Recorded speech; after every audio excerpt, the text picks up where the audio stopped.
Hello, welcome to episode 2 of the Easy Deviant podcast.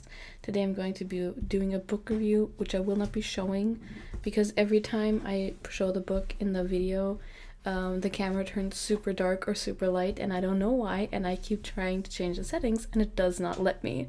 So that is fantastic. It's the Atlas Paradox is the book. I will put a picture of it somewhere, I don't know. Because as soon as I hold it up, the camera changes the lighting.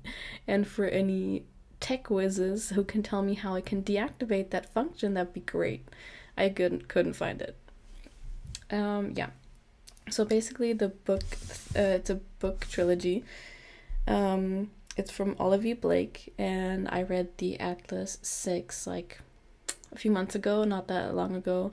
Honestly, I don't get to reading that much at the moment because I do have a full-time job and I am working on other things in the gym and this and painting and writing. So, I have too many hobbies, obviously. So, of course, I'm a little slow with reading at the moment.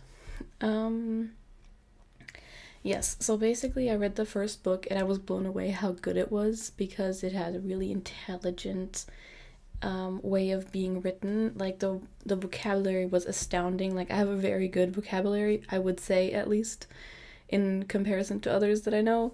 But even here, I had to look up a few words. I'm like, I'm not entirely sure what this word means. So that was really refreshing because normally books that I read, they're way too simple. Like I did read Gallant. I'd be lying if I remember who the author was. I think V.E. Schwab, actually. And I did read Gallant, and I understand that it's not totally for my age. I think it's for a younger audience because it was very simply written, and overall the book for me was just kind of underwhelming because there wasn't a lot happening. It was moody, which I did like. I did like the main character as well. But the mystery, I feel, could have been a little bit more complex, and I feel the bad guy did not get enough screen time, if you can even say that with a book, but did not get enough pages dedicated to him, and I thought the repercussions should have been much more severe than what actually happened in the book. Sorry if I'm spoiling it too much for anybody. It is more for the teenage reader, I think, because the main character is 14, I believe. Overall, solid book, but I wouldn't read it again. And next one I read after that was basically the Atlas 6. And the story behind reading the first one is actually really sweet because I was in Munich with my friend Sophie.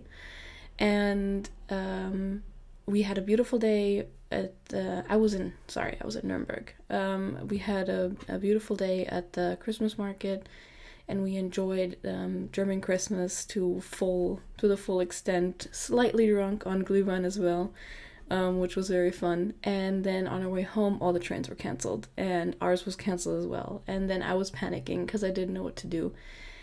And I was the host, kind of, so of course I was putting myself under stress to make this visit of hers really as special as possible.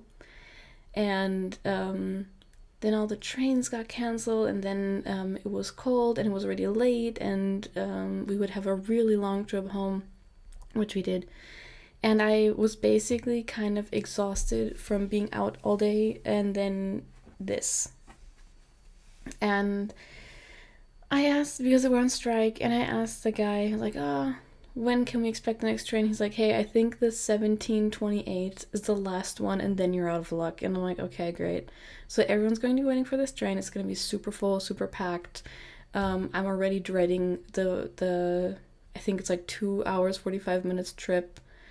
I'm so exhausted already. And then to calm me down, she's like, don't worry about it. We'll manage.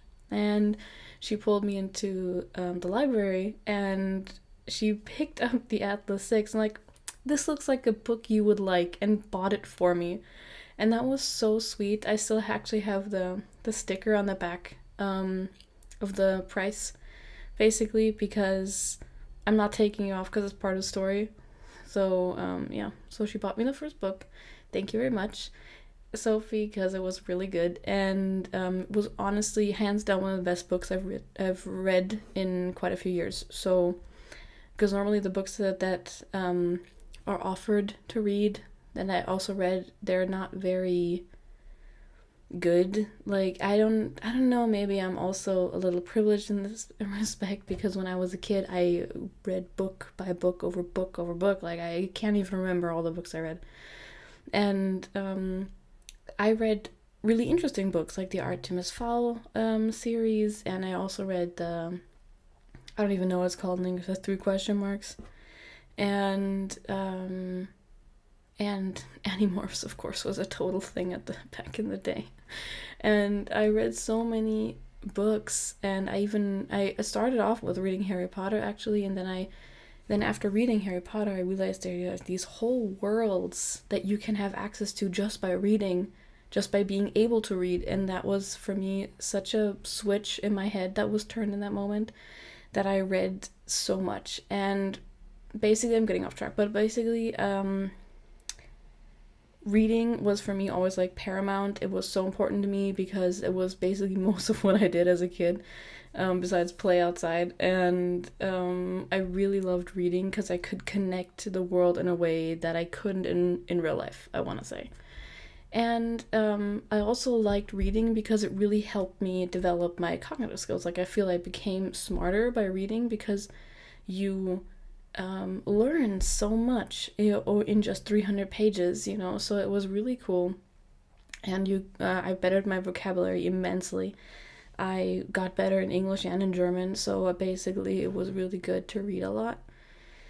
And then after school was over and I went to university, I kind of stopped reading altogether because you have to read so much for university. I could not also read in my free time. Again, off track.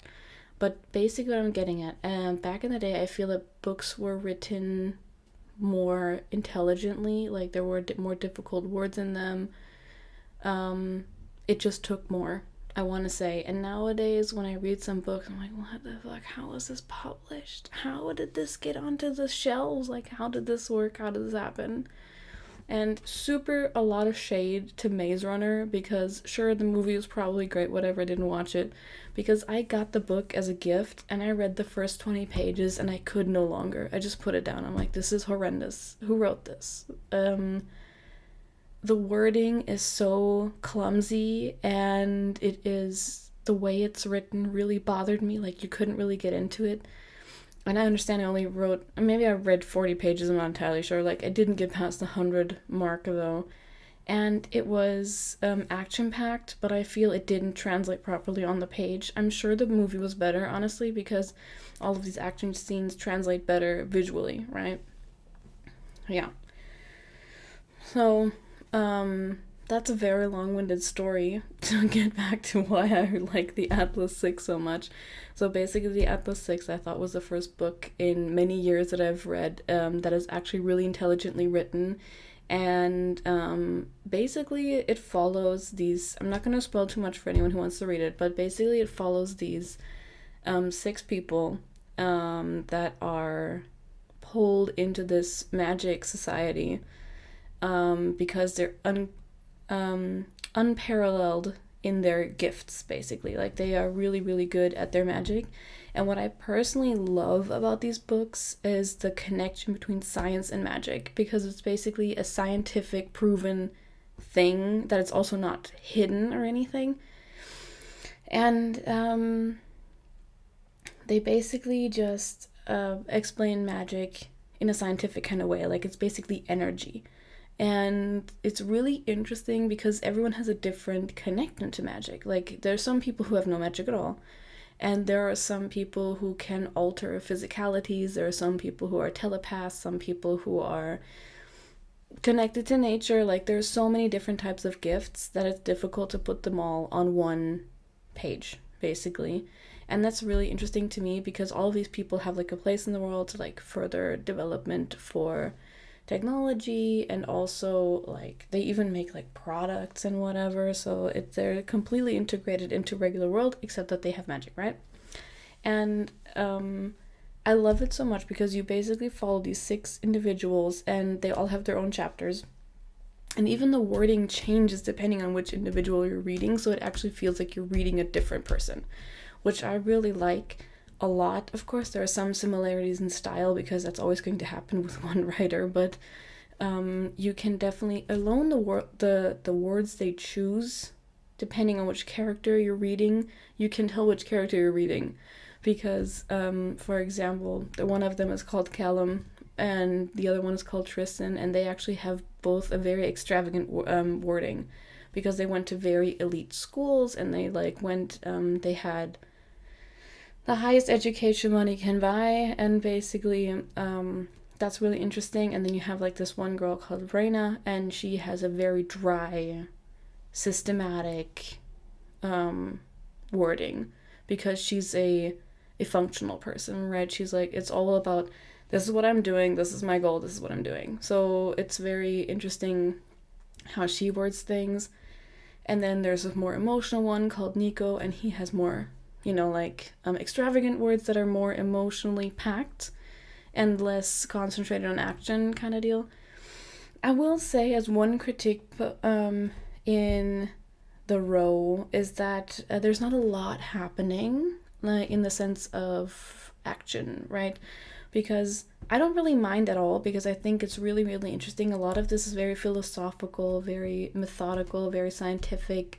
There's a lot of, it's very intelligent because there's a lot of research that went into this, looking at how the universe works, how energy works, how black holes work. So many scientific things that basically you need knowledge on to make any sense in this book, and you need to have researched and understood these things. So basically, I dabble in a lot of different things as well, because I have like a million interests. So basically I read up on a lot of things, and it's surprising how well this is tailored into the book. So that's like a huge plus for me. The really intelligent vocabulary, the really interesting research that is correct, and the different characters that are so well written. I can't wait to read book 3, honestly, because I devoured book 1 like nothing, and then this is the second one that I was sadly a little slow on because I had so many other things to do. But it's awesome to read. I would recommend to anyone. It's if you want to broaden your vocabulary, definitely do that. It's an amazing book. Recommend 10 out of 10, honestly. The only thing, if you want like action-packed or something, then this is not the book for you, because there's not a lot of actual action happening. Like there's a lot of philosophical discussion, and there's a lot of interhuman interaction where 2 people clash and then they get together, and it's more interesting to me to see how the people react with each other. And they're like researchers, right? Because they have to research things in the book. I don't want to say too much about what's going to happen, because honestly I personally hate that, so I'm just like kind of giving the vibe instead. And they have to research a lot of stuff, so of course it's about their research, it's about them talking amongst each other. This is about philosophical conundrums sometimes, but that's all surface level. Like that's basically the backdrop to what is happening. And real actual action, I think, is pretty short, which I don't mind. But if you want like then this, then this, and this, and this, and this happens, then it's not the book for you, because basically in the first book there is one fight scene in 400 pages. So just so you know. And then things do happen, like they go places. But most of the first book they're in this academy, and most of the second book as well. So, and then there's like one party where someone shows up that's important, and then that's kind of like, it's more of like that kind of tension, but not really, there's not sorcerers jumping into the windows and like throwing fireballs or something. That's not happening. And but the social implications are very interesting. I do have to say that I have high hopes for number 3, because which is called the Atlas Complex, because how do I say as well? I don't want to spoil anything, but basically I think one of the main characters will have like a big turnover, because it's like building to that, and I do expect a lot more action actually in the third one, because the second book is just build up to the third. Like, it's very interesting to read, but the first one I kind of feel was a little better because there was a lot more action in that kind of sense happening. Like, there's more urgency, and then it had like its highlight at the end, like the climax. Thank you. I cannot think of any words today. At the climax at the end of the book, and it was like, oh my god, how does this happen? Wow, and it was really amazing. And then it teased like, oh, but that doesn't stop there. And then in the third one, it's also like a very slow climb, but I think it will totally be worth it for the third one. Like, I think the third one will actually have quite a bit of action if all the things that come to pass that are hinted at in this book, probably gonna be pretty cool. Yeah, so that's first of all, that's on that book. I will do some more of these because I have a lot of opinions on a lot of books, and normally I read novels, but I also read like philosophical books or psychological books. They're very interesting to me. One of my favorites is actually sleep paralysis. Like, I don't have a lot of books on that at the moment, but I will do some more research on it. And despite me complaining about how much I hate Kindles for years, okay, because I want a real book. I want the smell of the paper, I want the weight, I want the sound, I want something that's not a screen, because we're on screens all the time. Like, we're on my phone 24/7, on the computer 24/7. My job is also in front of a computer for 8 hours a day. Then I come home, I'm in front of the computer again, or I'm on my phone, so it's just too much screens in total, and it's just the worst. That's why I also want book, but I do kind of need to, I'm entering a stage of my personal projects where I actually have to read a lot and on the go. So I think I would actually need a Kindle. Sadness, because I don't want one, but I will get one probably. I'm gonna wish for one for Christmas, because the one I have my eyes on is so expensive. Oh my god, it's like 260 euros or something, because you can not only read, but you can also take like notes. And it's not even from Kindle, like it's not even from Amazon. It's like some off-brand, but really, really good. They're surprised it's not a Kindle kind of thing. I'm like, okay, well, it looked amazing. I would be lying if I remember the name, but I did write it down somewhere, so I might actually be wishing for that for Christmas, because I think that would really help me a lot to focus more on my projects on the go as well, and not only in the 2 hours I get at home after work. Yeah, so that's all about that so far. I might actually go into some books that I've reviewed on my website before, but I might actually do a video to them as well, and a little podcast. And if you want any specific books, of course, let me know. I have not read everything, but I will gladly read something to do make an informed podcast about it. So yeah, let me know what you like to hear. Let me know if this helped you anything. If you need book recommendations, I'm here all day. So thank you, and see you next time.